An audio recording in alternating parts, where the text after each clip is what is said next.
मैं चाहती हूँ कि हर एक विमेन ये पॉडकास्ट जरूर सुने। सेल्फ डिपेंड होना हर लेडी के लिए आज की डेट में नीड ऑफ एन आवर है। मेल्स के लिए तो है ही है, लेकिन फीमेल्स के लिए भी इट्स मैंडेटरी। ये जो स्टीरियोटाइप समाज है जो एक डायरेक्शन में देखता है लड़कियों को, उस समाज की सोच को बदलो। अगर आप वाकई कुछ करना चाहते हो तो आप ये मत सोचो कि मैं नहीं कर सकती। तो ऐसे में इंसान कब तक खड़ा हो पाएगा? जब घर वाले ही सपोर्ट नहीं कर रहे हैं तो फिर हम लोग क्या उखाड़ पाएंगे? डेफिनेटली मेरे माइंड में थॉट्स आते हैं कि कहीं ऐसा ना हो कि मेरे खुद के बच्चे निगलेक्ट हो रहे हैं या मेरी खुद की पर्सनल चीज़ें हैम्पर हो रही हैं। एंड आई बिलीव कि अगर आपके मन में कोई चीज़ है करने की तो आप अपनी फैमिली और अच्छे से मैनेज कर पाते हो, रादर देन आप उसको हैम्पर करो। रियली लोग ऐसे हैं जो ओल्ड एज होम्स में रह रहे हैं, जिनके खुद के बच्चे होते हुए भी वो अनाथ हैं। तुझे देखने को तब से हर घड़ी मेरी निगाहें। उनसे ये पूछा था कि आपके क्या बच्चे आपको विजिट करते हैं? मुझे कुछ पता नहीं है, मुझे तुमसे प्यार क्यों है। तो उन्होंने बस इतना बोला था कि उस दिन के बाद से कभी नहीं आया। एंड इनफैक्ट उनसे ये भी पूछा था कि आप यहाँ पे आए कैसे, आपको लाए कैसे, क्या कह के लाए वो लोग। तो उन्होंने ये बताया, उन्होंने बोला कि कहीं चलते हैं चलो। कभी मूव ऑन करने का मन किया हो कि यार छोड़ो और आगे अपनी लाइफ में सिर्फ अपने बच्चे देखो, अपना हस्बैंड देखो, अपनी फैमिली देखो? कभी वो ऐसा मोड़ आया, और आया तो वो किस पॉइंट पे आया? मुझे लगता है कि मैं सब छोड़ दूँ, मैंने क्यों इतना किया हुआ है, लेकिन फिर मेरे माइंड में कोई चीज़ आ जाती है। 3 टिप्स ऐसी कौन सी होंगी जिससे उसका कॉन्फिडेंस बूस्ट हो सके? एक विमेन के पास हजारों फील्ड्स हैं जिसमें वो अपना करियर डेवलप कर सकते हैं और घर बैठ के पैसा अर्न कर सकते हैं। अगर आपने शुरू करना है तो ये सोच के नहीं करना है कि मैं करके देख लेता हूँ, चला कि नहीं।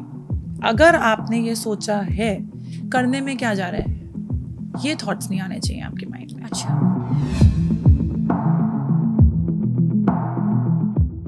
आकांक्षा जी आपका बहुत बहुत स्वागत है। Thank you so much. कैसी हैं आप? मैं बहुत अच्छी हूँ।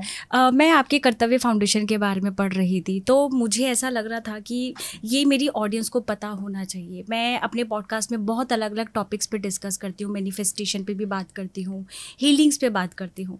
एंड ये बहुत स्पेशल पॉडकास्ट है मेरे लिए, क्योंकि मैं चाहती हूँ कि लोगों तक ये इंफॉर्मेशन या ये नॉलेज उनको, या फिर ये कहूँ ये कहानी उनको पता होनी चाहिए। जो एक नॉर्मल इंसान कैसे उसने अपने आप को सेल्फ मेड किया, मतलब कैसे उसने अपने आप को पावरफुल बनाया, एक सोसाइटी में स्टैंड किया। मैं चाहती हूँ कि हर एक विमेन ये पॉडकास्ट ज़रूर सुने और आपकी कहानी उनके दिल तक छू जाए। आज हम लोग इसी टॉपिक पे बात करेंगे, आपके पूरी लाइफ जर्नी के बारे में डिस्कस करेंगे, कैसे आपने कर्तव्य फाउंडेशन को खड़ा किया, वहाँ पे क्या क्या चैलेंजेस आए, इस पर हम लोग पूरा डिस्कशन करेंगे। तो सबसे पहले आप मेरी ऑडियंस को बताइए, कर्तव्य फाउंडेशन क्या है, आप क्या करती हैं? कर्तव्य फाउंडेशन पिछले 6 साल से चला आ रहा है। ये एक NGO है और मेन ये इस NGO में सारी फीमेल्स हैं और हमारा मेन मोटिव ये है कि हम सोसाइटी के लिए कुछ करें, कुछ चेंजेस लेके आएँ। या डिफरेंट सेक्शंस ऑफ सोसाइटीज़ हैं जहाँ हमें दिखता है कि ज़रूरतमंद लोग हैं या एनिमल्स हैं जिन्हें नीड की ज़रूरत, जिन्हें हेल्प की ज़रूरत है, जो बहुत नीडी हैं। तो उन सेक्शंस ऑफ सोसाइटी में चेंज लाने के लिए हमने फाउंडेशन शुरू करा था। एंड लकीली अब हम 30+ मेंबर्स हैं इस फाउंडेशन में, और सारी विमेन्स हैं? सारी विमेन हैं। एंड इस फाउंडेशन में हम क्या करते हैं, हम ओल्ड एज होम्स में जाके ओल्ड एज की हेल्प या एनिमल्स जैसे कि डॉग्स की हेल्प, उनको फूड प्रोवाइड करवाना। प्लस हमारे NGO में काफ़ी सारे गर्ल्स एसोसिएटेड भी हैं, गर्ल्स एज इन जिनके पास एम्प्लॉयमेंट नहीं है या जो अपना रोज़गार नहीं कमा सकती हैं, जो कि पुअर बैकग्राउंड से हैं। तो हमने क्या किया, हमने उनको सारा फ्रेश प्रोवाइड कराया सामान, जो कि चाय का मसाला वो बना रही हैं और वो बहुत ही बढ़िया चाय का मसाला वो बनाती हैं। क्या एज रही होगी इन विमेन्स की जो आप बात कर रही हैं? ये सारी विमेन होंगी 25, 24, 23। काफ़ी यंग है। काफ़ी यंग हैं, जो शादीशुदा हैं, जिनके पास बच्चे भी हैं, फैमिली में सब कुछ है, रिस्पॉन्सिबिलिटीज़ हैं, लेकिन उनके पास कुछ भी कमाने का कोई ज़रिया नहीं है। तो वो लोग क्या करते हैं, वो आते हैं, हम उनकी हेल्प करते हैं, उनको सामान देते हैं और वो जो टी मसाला बनता है वो बहुत ही अच्छे प्रोडक्ट्स से बनता है, बिकॉज वो प्रोडक्ट्स हम उन्हें अलग अलग एरिया से लाके प्रोवाइड कराते हैं। अच्छा, वो जो टी मसाला होता है वो उनका अपना खुद का होता है? वो बनाते हैं यहाँ पे, जिससे उनको वेजेस यानी कि उनको लेबर चार्ज प्रोवाइड होता है, उनको जो भी सेल या प्रॉफिट आता है वो उनके पास जाता है। हम उनको सामान रॉ मटेरियल प्रोवाइड कराते हैं ताकि फ्रेश मसाला और जो कि बहुत ही फायदेमंद है वो लोगों तक पहुँचे। ओके तो ये आप और आपके साथ के कई सारी विमेंस ऐसी हैं जो इस तरह की फैसिलिटीज़ या इस तरह की हेल्प लोगों की कर रही हैं। Exactly. अगर मैं आपकी जर्नी पर आऊँ और आपकी जर्नी के बारे में थोड़ा सा बात हम लोग करना चाहेंगे कि अगर मैं कहूँ कि एक आम लड़की का ये सफ़र एक पावरफुल विमेन में कैसे तब्दील हुआ, क्या वो सफ़र रहा, क्या वो चैलेंजेस रहे जहाँ आपको लगा कि यार अब तो कुछ उखाड़ना ही है भाई? डेफिनेटली सभी के लाइफ में चैलेंजेस आते हैं, and specially being a girl lady, अगर आप कुछ प्लान करो तो इट्स नॉट दैट इजी, क्योंकि आपको अपने घर पे सबको देखना है, प्लस आपको रिस्पॉन्सिबिलिटी निभानी है, सेकेंडली समाज उसको देख के आपको चलना है।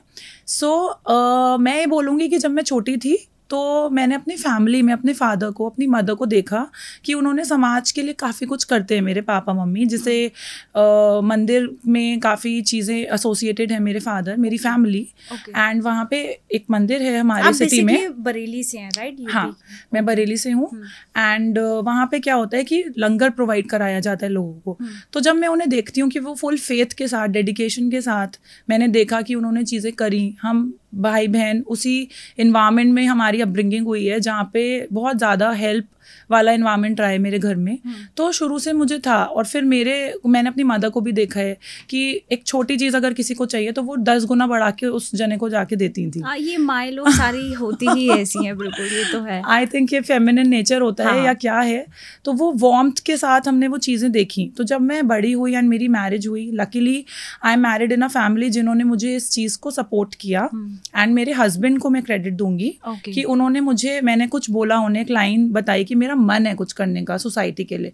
सो ही सेड व्हाई नॉट, क्यों नहीं, तुम ये क्यों नहीं कर सकती हो, तुम करो। देन मेरे बच्चे हुए तो फिर एक छोटा सा मूव आया, लाइफ में पॉइंट आता है ना सबकी कि बच्चे हो गए, रिस्पॉन्सिबिलिटीज हो गई। अगेन फिर मुझे लगा क्या मुझे ऐसा करना चाहिए, लेकिन मेरे हस्बैंड ने एंड अगेन मेरे रूट्स ने मेरे को सपोर्ट करा, एंड फिर मेरा वो ट्रांसफॉर्मेशन पीरियड था, एक गर्ल से एक women, and that two of a powerful women. ये ठीक है, हम ये मान सकते हैं कि आप वो ब्लेस्ड थी कि भाई आपकी फैमिली से आपको सपोर्ट मिला, आपके हस्बैंड ने आपको सपोर्ट किया, आपके बच्चों ने आपको सपोर्ट किया। लेकिन कई ऐसी लड़कियां होती हैं, बहुत छोटे गांव से आई हुई होती हैं, उनके सपने बहुत बड़े होते हैं, वो सोचती हैं हमें ये करना चाहिए, वो करना चाहिए, और जब आप जैसी विमेंस को वो देखती हैं तो उनके मन में एक उमंग आता है, एक उत्साह आता है कि यार मुझे भी करना चाहिए, ये कर सकते तो हम भी कर सकते हैं। लेकिन ऑल बिकॉज ऑफ सोसाइटी का प्रेशर, या सोसाइटी में लोग उनको आगे बढ़ने नहीं देना चाहते, क्योंकि हम लोग शुरू से देखते आ रहे हैं कि विमेंस के जैसे जब वो आगे बढ़ती है, हमेशा सोसाइटी की तरफ से उनको बाउंड किया जाता है कि आप नहीं करो, तो कहीं ना कहीं वो प्रेशर होता है। तो ऐसे लड़कियां सपने देखने से डरती हैं कि शायद ये सपना या ये ड्रीम मेरे लिए नहीं है। ऐसी लड़कियों को आप क्या कहना चाहेंगी? आपने भी कभी ना कभी वो सोचा होगा, क्योंकि यूपी से आप बरेली एक बहुत बहुत बड़ा शहर नहीं है, लेकिन आपने भी वो चीज़ें फेस की होंगी कहीं ना कहीं। तो आप उन लड़कियों को क्या कहना चाहेंगी जो सपने देख रही हैं, वो पूरे कर सकती हैं? डेफिनेटली मैं ये कहना चाहूँगी उन लड़कियों को कि ये जो स्टीरियोटाइप समाज है जो एक डायरेक्शन में देखता है लड़कियों को, उस समाज की सोच को बदलो।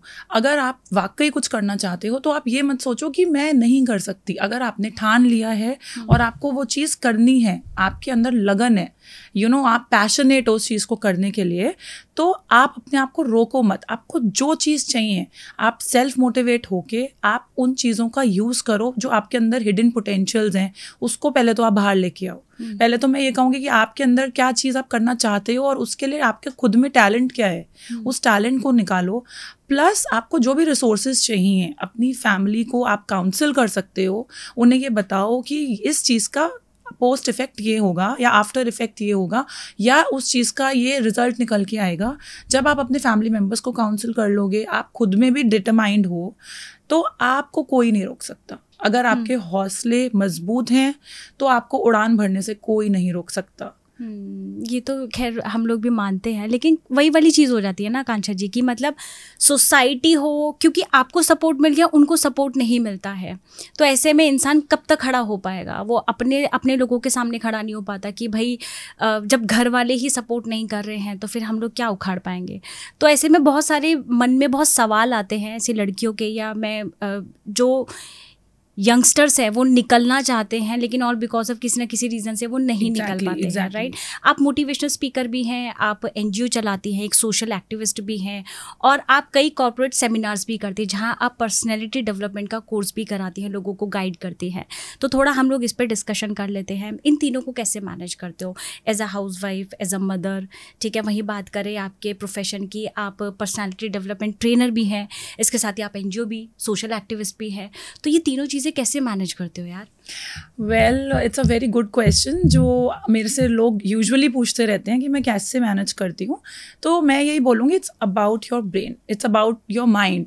अगर आप डिटरमाइंड हैं, आपको पता है कि आपको ये टू डू लिस्ट है, एक होता है ना टू डू लिस्ट, तो मैं क्या करती हूँ, मैं अपने एक दिन आगे का काम एक दिन पहले या 2 दिन पहले लेके चलती हूँ।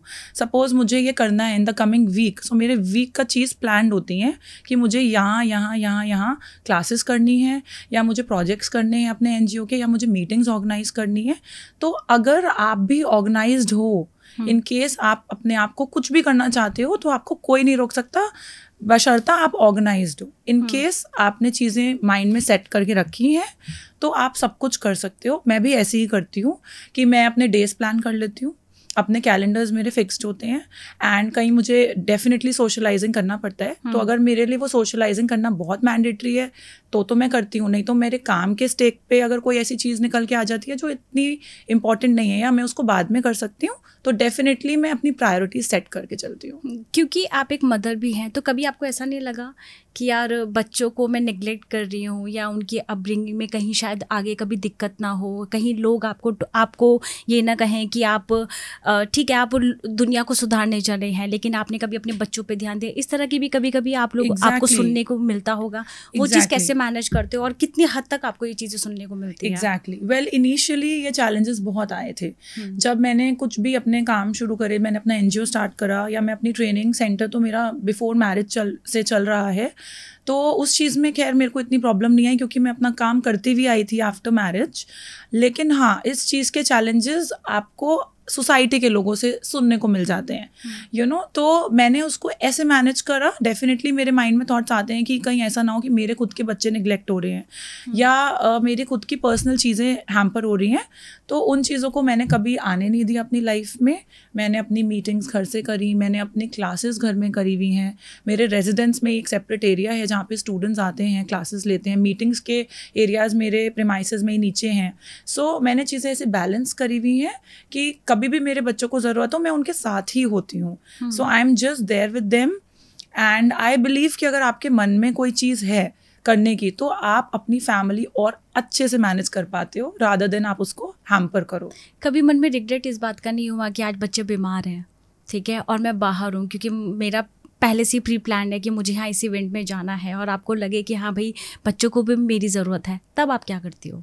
डेफिनेटली ऐसा कई बार होता है दैट बच्चे ठीक नहीं हैं and they are suffering from some health issues. तो मैं ऐसे में प्रायोरिटी देखती हूँ कि मेरे बच्चे हैं, और कोई भी ऐसी चीज़ है नहीं, यू नो, कि आपके किड से बड़ी आपके बीइंग अ मदर निकल के आए। तो अगर वो सेटल्ड हैं और वो रिलैक्स्ड हैं और उनकी बॉडी अलाउ कर रही है कि मैं जाऊँ, और मेरे लिए वो इतना इंपॉर्टेंट है कि मुझे जाना चाहिए, या मैं पोस्टपोन कर सकती हूँ। If I can postpone that thing, तो मेरी प्रायोरिटी यही होती है कि मैं पोस्टपोन कर दूँ। बिकॉज चीज़ें जितनी फ्री आप लेके चलते हो, जितनी फ्लेक्सिबिलिटी आप रखते हो लाइफ में, उतना ईजिली आप कर पाते हो। तो मेरे ऊपर कोई बाउंडेशन नहीं होता कभी भी कि मेरे को यू नो सब चीज़ें एकदम रश में छोड़ के जाऊँ एंड उनको ऐसे परेशान मैं छोड़ूँ। लेकिन मेरे पास हेल्प भी है, and luckily I am very very blessed. जो मेरे बच्चों की हेल्प है, she is like my family member, and मेरी मदर इन लॉ, मेरे father in law, and above all मेरे husband, they are all very very supportive, जिनकी वजह से मैं आज ये सब कर पा रही हूँ। तो कुछ भी इशू होता है हम एज अ फैमिली मैनेज कर लेते हैं।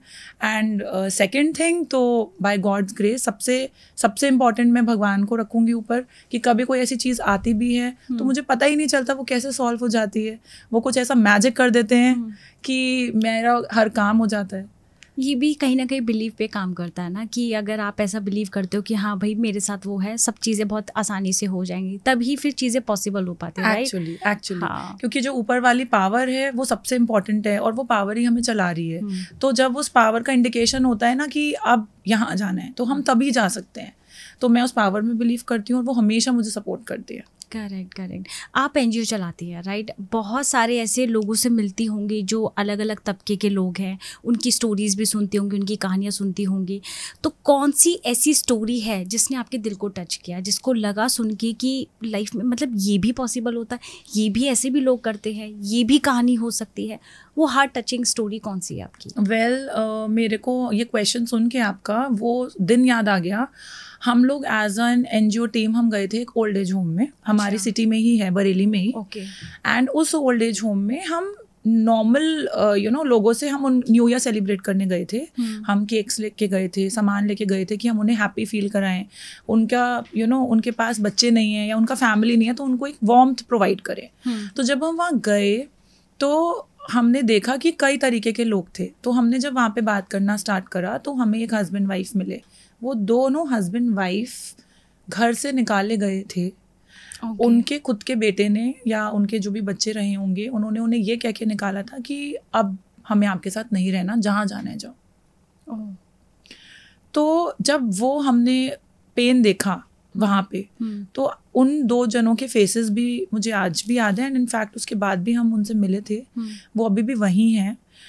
वो एक ऐसा टाइम था जो होता है ना, आपका माइंड और आपका हर बॉडी पार्ट काम करना बंद कर देता है कि ऐसे भी कुछ हो सकता है किसी की फैमिली में।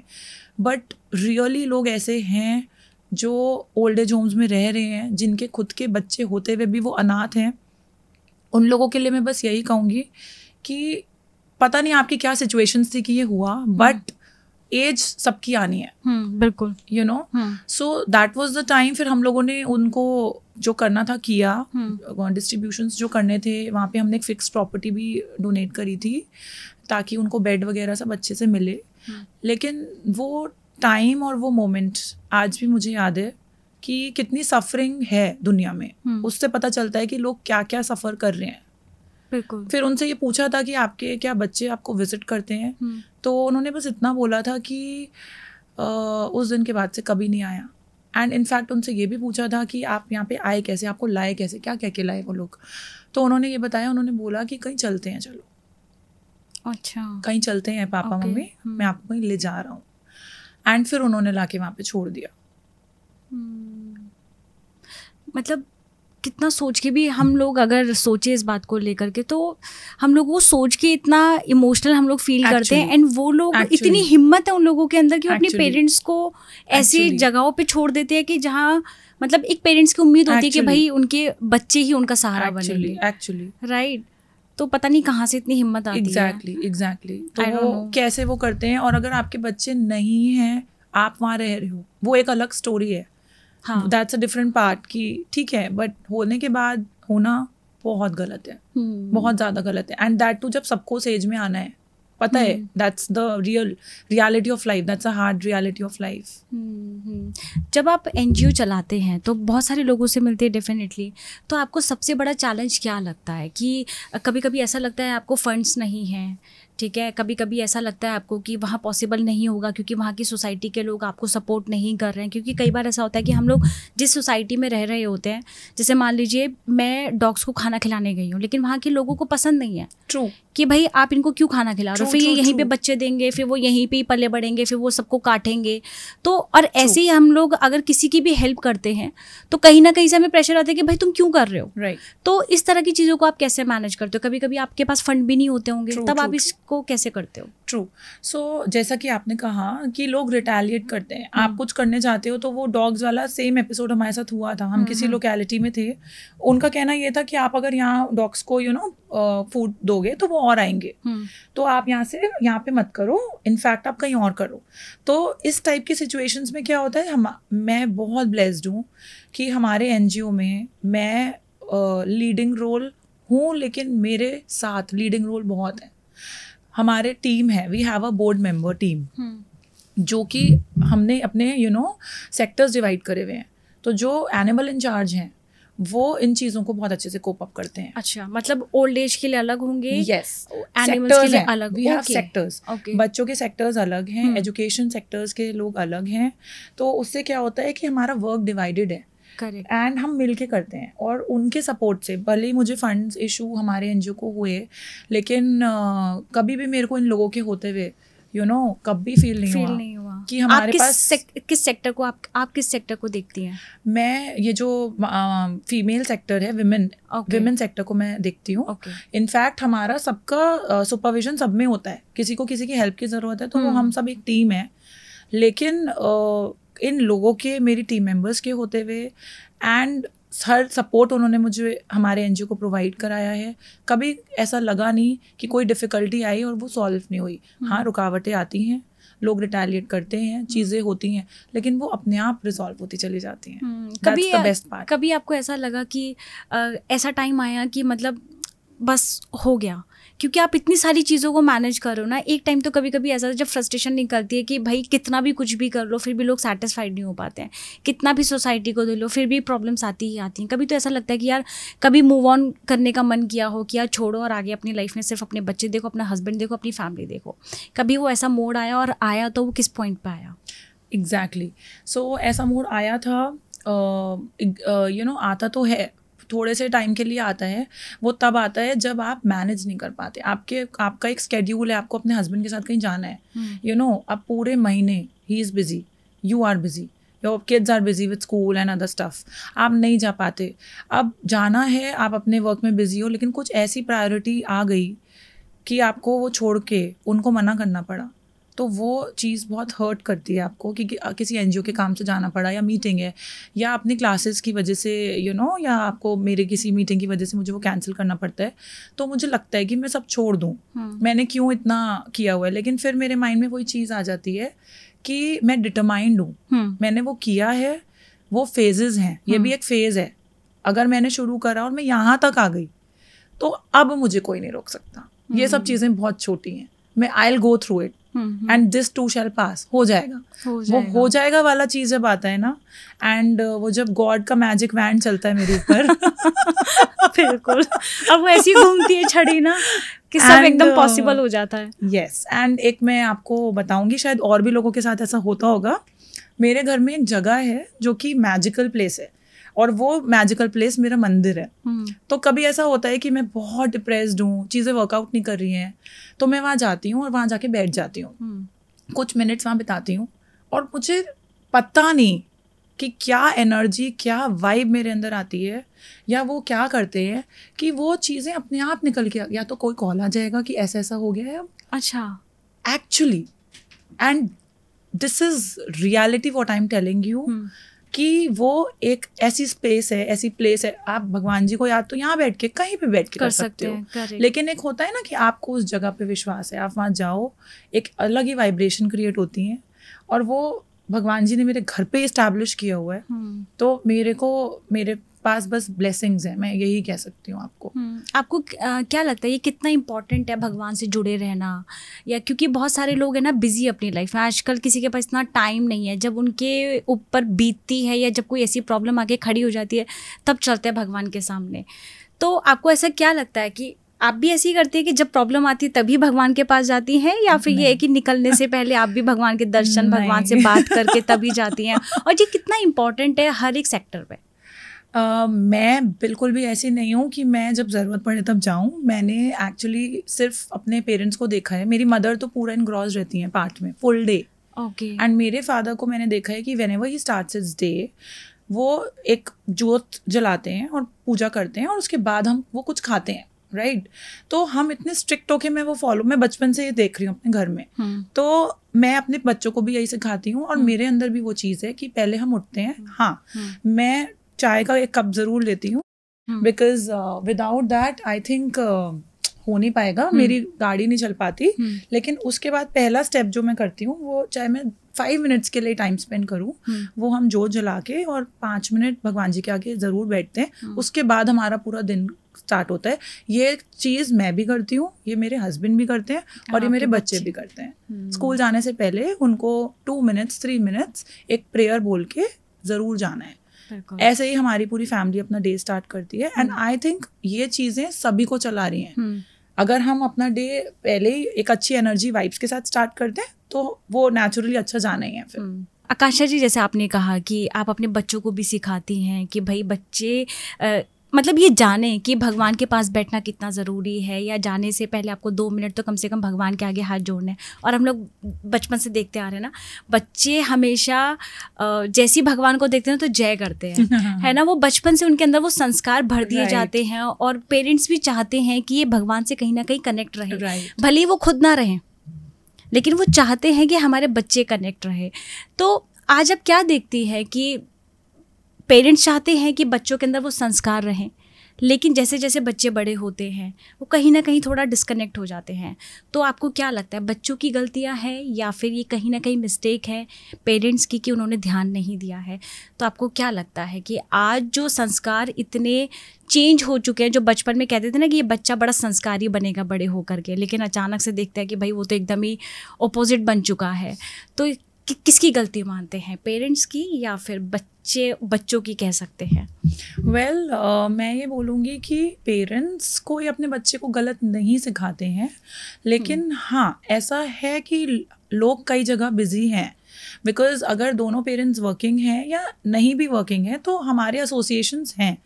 ये बात एक फैक्ट है कि हम अब की जो जनरेशन, जो हमारी जनरेशन है या जो हमारे आने वाली बाद की जनरेशन है, वो इतना होम में नहीं रह सकते हैं। हमारे पास बहुत सारे चीज़ें हैं, एंगेजमेंट्स हैं। तो मैं ये नहीं कहूँगी कि बच्चों को लोग इंटेंशनली निगलेक्ट कर रहे हैं, लेकिन ये हो सकता है कि पेरेंट्स ना टाइम देने की वजह से बच्चों पे इतना ध्यान ना दे पाएँ कि वो इन चीज़ों में जुड़ें। ऐसा होता है क्योंकि आप इंटेंशनली नहीं करते, आप अनइंटेंशनली करते हो। और मैं ये बोलूँगी कि अगर मैं ही कोई काम नहीं करूँगी तो मेरा बच्चा, उसे पता ही नहीं होगा कि ये कोई वर्ल्ड भी है। अच्छा मुझे ये काम करना है, अच्छा ये एक स्टेप भी होता है, क्योंकि मैं इसलिए करती हूँ ना क्योंकि मैंने अपने पेरेंट्स को देखा है। तो सिमिलरली मैं ये बोलूँगी उन पेरेंट्स को कि अगर आप दिन भर अपना मस्त आप कर रहे हो, you are doing a fabulous job, आप अपना जॉब अच्छे से कर रहे हो, आप अपनी वाइफ को, बच्चों को टाइम दे रहे हो, एक थोड़ा सा एक एग्जाम्पल अपने बच्चों के आगे सेट करिए कि वो स्पिरिचुअलिटी के साथ कनेक्ट हों। अगर वो स्पिरिचुअलिटी के साथ कनेक्ट होंगे तो डेफिनेटली जो गलत काम उनसे हो जाता है वो नहीं होगा। अगर हम स्पिरिचुअल हैं, थोड़े भी हैं, तो हमें ये पता होता है ये मेरी लाइन है और इस लाइन के इधर सब पॉजिटिव है, अगर मैंने लाइन क्रॉस करी तो मैं गलत कर रहा हूँ। वो सही गलत का डायरेक्शन जो होता है वो भगवान जी के साथ जुड़ के या स्पिरिचुअलिटी के साथ एसोसिएट होके ही समझ में आता है। अगर पेरेंट्स नहीं हैं, उनके पास टाइम नहीं है, या फिर वो अपने बच्चों के सामने वो एग्जाम्पल सेट नहीं कर पा रहे, दोनों वर्किंग है, तो ऐसे में वो उनको क्या टिप्स आप देना चाहेंगे कि उन्हें कैसे अपने बच्चों को बड़ा करना चाहिए, कैसे क्या संस्कार उनको देने चाहिए और किन किन चीज़ों पर उनको ध्यान देना बहुत ज़रूरी है? मतलब आप कितने भी काम कर रहे हो, कितने भी बिजी हो, लेकिन ये चीज़ें आपको अपने बच्चों के साथ नहीं करनी है। ग्रेट। सो मैं एक तो ये कहना चाहूँगी कि आप अपने बच्चों के सामने अब्यूजिव वर्ड्स मत बोलें। अगर आपका ट्रेड है, मैंने देखा है लोगों का ट्रेड होता है, काम होता है, किसी पर्टिकुलर बिजनेस में है और उसमें स्टाफ को अब्यूजिव लैंग्वेज आप बोल रहे हो, तो आप मेक श्योर हो जाओ कि आप अपने बच्चे के सामने वो उस टाइम पे अवॉइड कर दो, आप बाहर जाके बात कर लो। आपके लिए मैंडेटरी है, लेकिन बच्चा गलत सुन रहा है, अगर वो गलत सुनेगा तो डेफिनेटली बोलेगा। एक चीज़ ये आती है। दूसरी चीज़ ये आती है, हस्बैंड वाइफ में कभी लड़ाई हो गई, झगड़े हो गए, होते हैं, दोनों हस्बैंड वाइफ की लाइफ बहुत स्मूथ चले, बिना लड़ाई के चले, दैट्स नॉट पॉसिबल। तो आप ये कर लीजिए कि बच्चे के सोने के बाद या वहाँ पे उस टाइम किड्स अवेलेबल ना हो, आप अपने आर्ग्यूमेंट्स तब कर लीजिए। And then I would like to say कि अगर आपके पास इतने आप बिजी हो कि आपके पास नहीं टाइम है कि आप होता है, बहुत ही कॉमन चीज़ है एंड बहुत जेन्युइन चीज़ है कि आप नहीं कर पाए, आपका मॉर्निंग में आप उठे, ब्रेकफास्ट हुआ, बच्चों को स्कूल के लिए रेडी किया और आपका टाइम हो गया जाने का, दोनों का। मेक श्योर जब आप रात को आए, एक बार सोने के पहले, आप सो तो बच्चे के साथ रहे हो, राइट, आप तब उसको एक कुछ मिनट्स का गॉड के साथ कनेक्शन क्रिएट करा दीजिए, कोई एक पार्ट कर लीजिए, कोई छोटा सा कुछ भी स्पिरिचुअलिटी के ऊपर उसको स्टोरी सुना दीजिए, उसके कनेक्शंस डेवलप करा दीजिए गॉड के साथ, या फिर उसको ये चीज़ें उसको ये बताएंगे कि क्या सही है क्या गलत है। ये आप भी करती हैं अपने बच्चों के साथ रात को सोने से पहले? मैं करती हूँ। Okay. जब भी हम लोग रात को सोते हैं, हम सब जनों का एक कॉमन पार्ट है। उस कॉमन पार्ट में सारे कुछ कॉमन मंत्र हैं जो हम बोलते हैं, एंड उसके बाद ही हम सोते हैं। उस मंत्र में बेसिकली क्या है कि हम गॉड को थैंक यू कहते हैं कि हमें आपने पूरा दिन दिया एंड बहुत अच्छे से दिया, एंड हमने इसको बहुत अच्छे से बिताया है। प्लस और लोग भी हैं, जैसे प्लांट्स हैं, एयर हैं, घर के स्टाफ हैं, जितने भी लोगों ने हमारे को फैसिलिटेट किया उस डे में अच्छा पार करने के लिए, उनको थैंक यू कहा जाता है। कौन से मंत्र की बात कर रही हैं आप? कौन सा मंत्र आप अपने बच्चों को देती हैं? क्योंकि अगर ये कोई पॉडकास्ट सुन रहा होगा या कोई फीमेल, कोई मदर देख रही होगी, तो अपने बच्चों को भी इससे जो आप मंत्र उनको बताएंगी कि आप ये मंत्र आप कर सकते हैं, तो वो भी अपने बच्चों को आज ही सिखा पाए। ग्रेट। सो मैं इस मंत्र को आपको शॉर्ट में बता देती हूँ कि एक तो शांति पाठ होता है जिसे हम कहते हैं ओम देव शांतिरंतरिक्षगम शांति पृथ्वी शांति रापा। ओके। इस मंत्र के जाप से आपके जितने भी ग्रह होते हैं वो शांत होते हैं। ओके। तो इन ग्रह में सब आ गया, पूरा फ्लोरा, पूरा फौना, पूरा जुपिटर, सैटर्न, अर्थ, वीनस। तो इससे क्या होता है, आपके प्लैनेट्स शांत होते हैं। एंड देन हनुमान चालीसा, जो कि सबसे ज़्यादा पावरफुल मंत्र है वो, क्योंकि मेरे बच्चे और हमारी फैमिली बहुत ज़्यादा हनुमान जी में विश्वास करती है वो। एंड एक और है, हे प्रभु रक्षा करो हमारी, हम आए हैं शरण आपकी। एक ये मंत्र है पूरा, इसको बहुत लंबा मंत्र नहीं है ये एक लाइन ही है, हे प्रभु रक्षा करो हमारी, हम आए हैं शरण आपकी, दिन भर के अपराध हमारे क्षमा करो करुणा निधि सारे।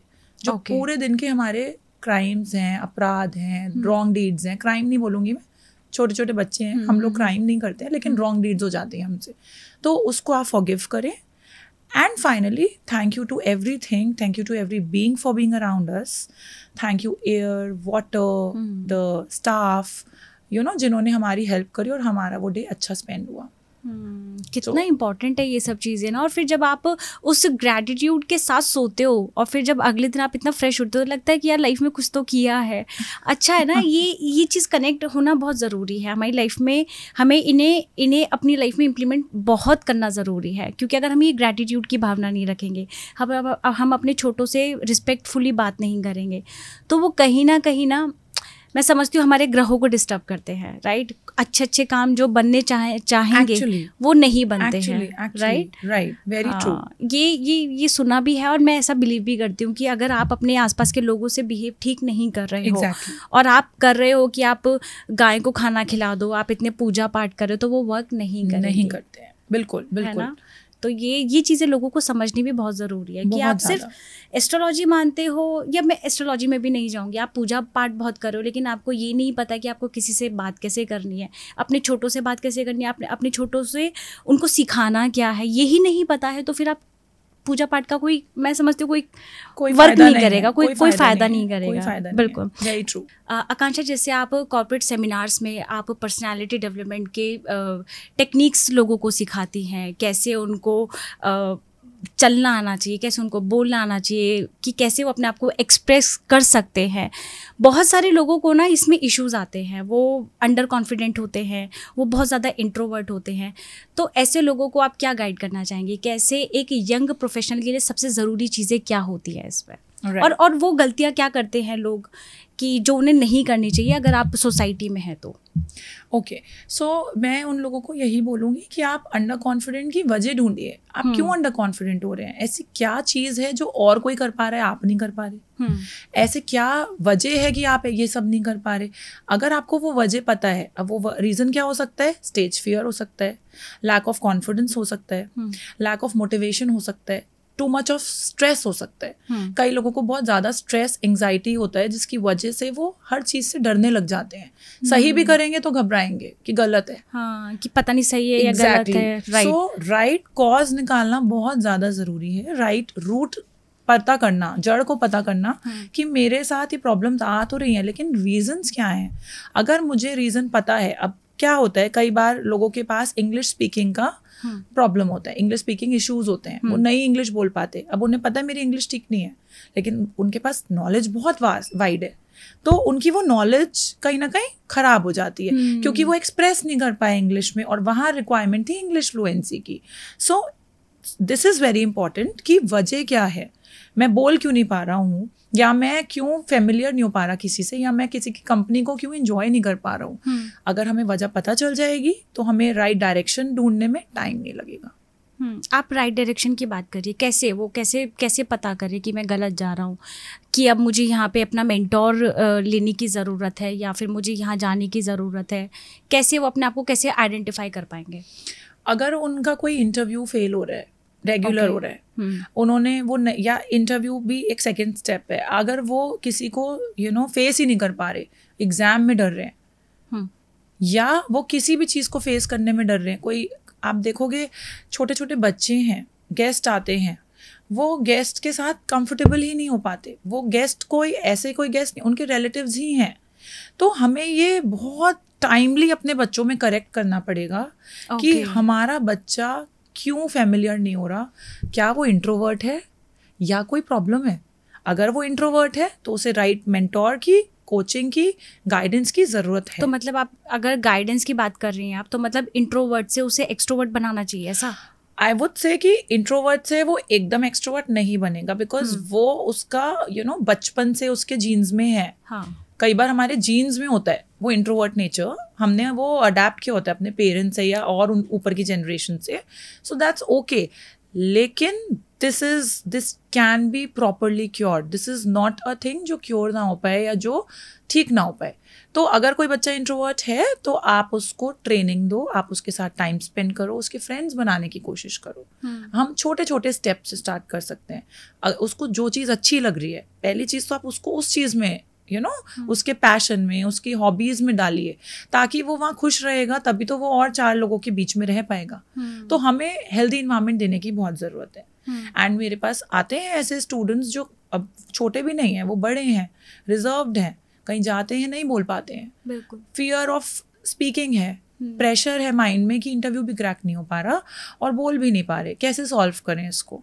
तो ये इतना रॉकेट साइंस नहीं है, बिल्कुल भी नहीं है. प्रैक्टिस कर सकते हैं. हाँ. जितना ज़्यादा आप राइट ट्रेनर के अंडर प्रैक्टिस करेंगे, आप उतनी जल्दी उन सिचुएशन से कोप अप कर जाएंगे.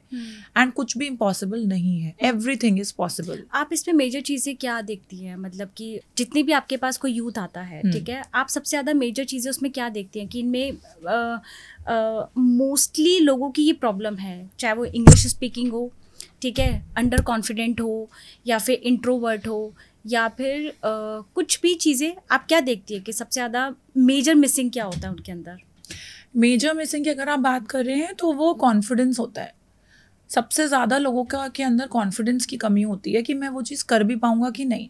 अब मान लीजिए वो एक कोर्स कर रहे हैं मुझसे, अब वो मुझसे कोर्स में कम से कम आउट ऑफ वरी 20-25 बार 30 बार पूछेंगे कई लोग, नॉट ऑल, कि मैम हो तो पाएगा, मैं कर तो लूँगा, मेरे से पॉसिबल है ये करना.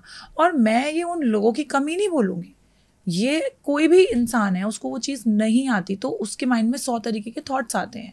लेकिन जब वो करना शुरू कर देते हैं और वो अपनी जर्नी में निकल जाते हैं तो वो जर्नी बहुत ईजी हो जाती है, बहुत स्मूथ हो जाती है. तो आप सबसे पहले तो कॉन्फिडेंस लेके आइए. मैं लोगों को यही कहूँगी कि कॉन्फिडेंस अगर आपके अंदर है तो वो कोई भी चीज़ हो, चाहे वो इंग्लिश सीखना हो, चाहे वो पब्लिक स्पीकिंग करना हो, चाहे वो कुछ भी लर्न करना हो, कुछ भी हो, वो पॉसिबल है.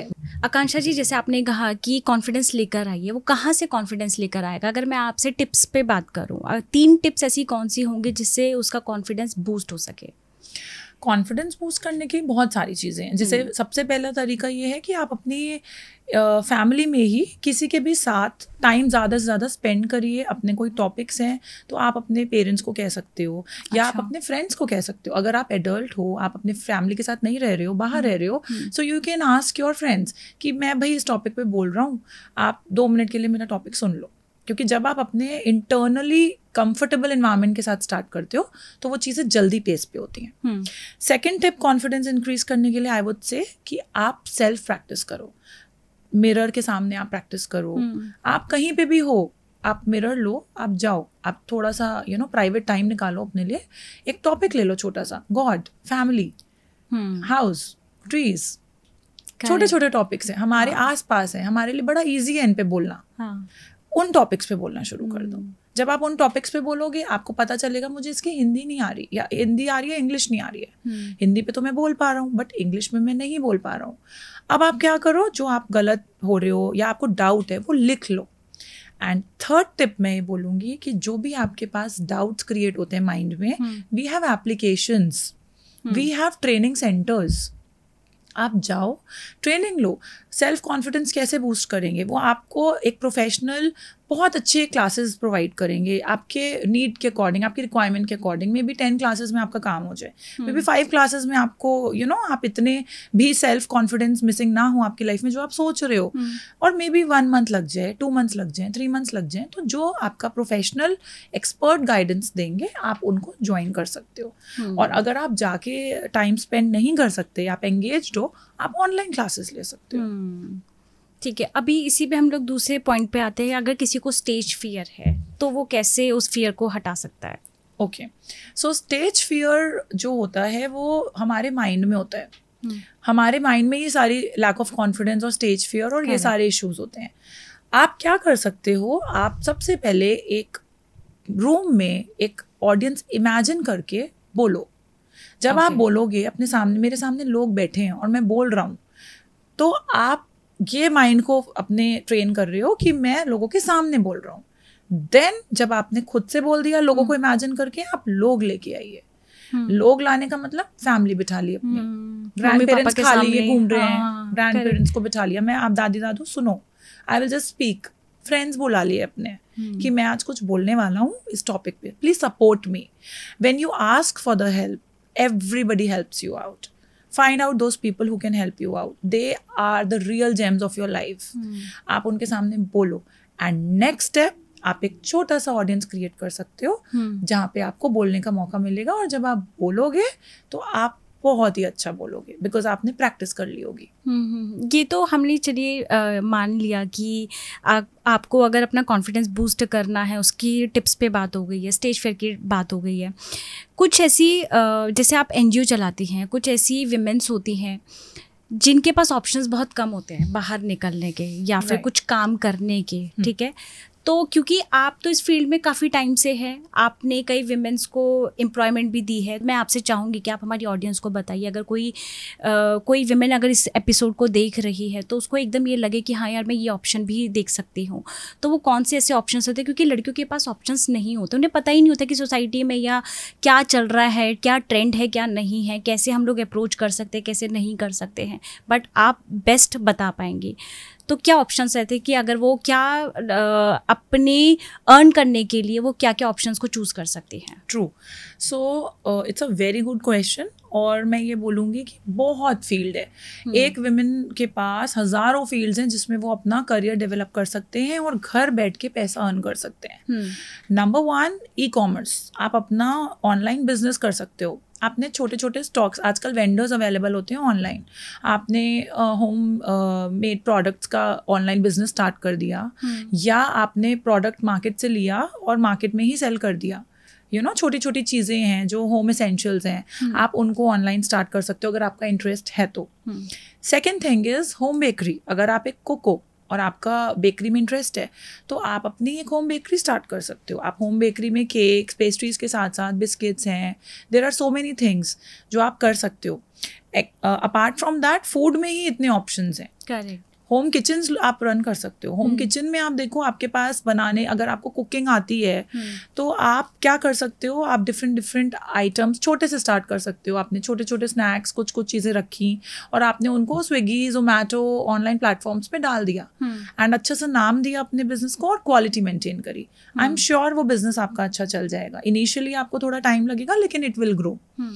Next what you can do is, आप अगर आपका कोई प्रोडक्ट में एक्सपर्टीज़ है, अब आप देखिए अम्मा मसाले करके एक ब्रांड आता है, बहुत सारे मसालाज ब्रांड हैं जो कि लोग घर पे बना रहे हैं और उन्हें मार्केट में सेल कर रहे हैं and you won't believe they are in their old age and they are doing it so well. तो आप क्यों नहीं कर सकते? आप तो यंग हो, आप यंग हो चाहे ओल्ड हो, हार्डली मैटर्स। आप घर में रह के अगर आपने ठान ली तो आप उन प्रोडक्ट्स को मार्केट तक ला सकते हो। आपको ज़्यादा से ज़्यादा ज़रूरत है कि उन्हें कोई मार्केटिंग कर दे, तो आप उन लोगों को बुला लो, आपके बच्चे कर दें, आपको कोई हेल्प कर दे, आपका कोई फ्रेंड हेल्प कर दे, you know. Next option is content creating. If you are good at writing, आपको कंटेंट डेवलप करना आता है, तो आप कंटेंट राइटर बन सकते हो। बहुत सारे फ्रीलांसर्स हैं जो कंटेंट राइटिंग करके बहुत अच्छा अर्न कर रहे हैं। घर बैठ के न्यूज़पेपर में you can send your articles, और आपके आर्टिकल्स पब्लिश होंगे and you will get paid for it, you will be paid for it. So I think there are many fields. It's just कि right option आपके passion के according choose आपको करना होगा। Correct. अभी आपने जैसी चीज़ें बताई है, बहुत सारे लोगों को ये मोटिवेशन मिल गया होगा कि नहीं ठीक है, आज मुझे करना ही है। अब इस मोटिवेशन को एज अ टीचर आप ऑनलाइन क्लासेस ले सकते हो।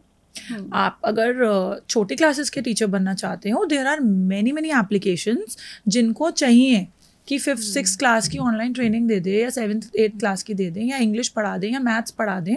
आप उन प्लेटफॉर्म्स को सर्च करिए, ये ऑथेंटिक प्लेटफॉर्म्स हैं। आप अपना लेक्चर स्केड्यूल करिए वहाँ पे जाके, they will pay you for that. और फिर जब आप खुद अर्न करना शुरू करते हो ना, वो कॉन्फिडेंस अलग ही होता है एक्चुअली, और वो इतना आपको कॉन्फिडेंट फील कराता है कि भाई अब आप कुछ भी कर सकते हो। अब आपको किसी के आगे झुकना नहीं पड़ेगा, किसी से पैसे मांगने नहीं पड़ेंगे, तो वो एक अलग कॉन्फिडेंस आ जाता है कि भाई अब कर सकते हैं। Exactly. अब जैसे कई सारे जो ये पॉडकास्ट देख रहे होंगे, ठीक है, बहुत मोटिवेट हो गए होंगे कि अभी कुछ करना है। इस मोटिवेशन को सस्टेन कैसे कर सकते हैं? Right. So I would say कि अगर आपने शुरू करना है तो ये सोच के नहीं करना है कि मैं करके देख लेता हूँ, चला कि नहीं।